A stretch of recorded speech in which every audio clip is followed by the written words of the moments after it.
বিসমিল্লাহিররহমানিররহিম। আসসালামু আলাইকুম প্রিয় দৌলতপুরবাসী, আপনারা জানেন আগামীকাল 11ই মে রোজ রবিবার বেলা 2টা থেকে আল্লাহর দরগা হইতে মহিষকুণ্ডী পর্যন্ত 31 দফার লিফলেট বিতরণ ও পথসভা প্রধান অতিথি হিসেবে উপস্থিত থাকতেন জনাব শরীফউদ্দিন জুয়েল ভাই। আমরা অত্যন্ত দুঃখের সাথে জানাচ্ছি, আমরা দৌলতপুরবাসী, দৌলতপুর বিএনপি সবাই মর্মাহত যে আগামীকালকের যে পথসভা প্রোগ্রাম এটা অনিবার্য কারণবশত স্থগিত করা হয়েছে।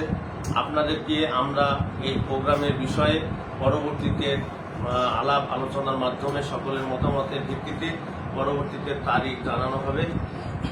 আমরা সকলে মিলে সিদ্ধান্ত নিয়েছি যে আগামীকালকে আমাদের পথসভা স্থগিত করা হলো।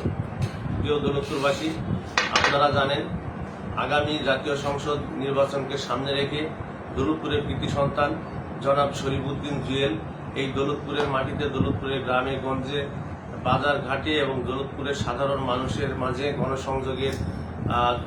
গণসংযোগের জন্য তিনি আমাদেরকে আগামীকালকে যে তারিখ পূর্বে ঘোষণা করা হয়েছিল, ঢাকার বর্তমান পরিস্থিতি বিবেচনায়, অস্থির পরিস্থিতি বিবেচনায় এবং দেশনায়ক তারেক রহমানের সিদ্ধান্তক্রমে শরীফউদ্দিন জুয়েল বর্তমানে ঢাকায় অবস্থান করা অত্যন্ত জরুরি এবং প্রয়োজনীয়, যারই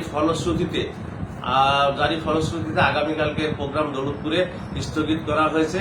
এই বিষয়ে আপনাদেরকে পরে জানানো হবে। এই বলে আমার বক্তব্য শেষ করছি। আসসালামু আলাইকুম।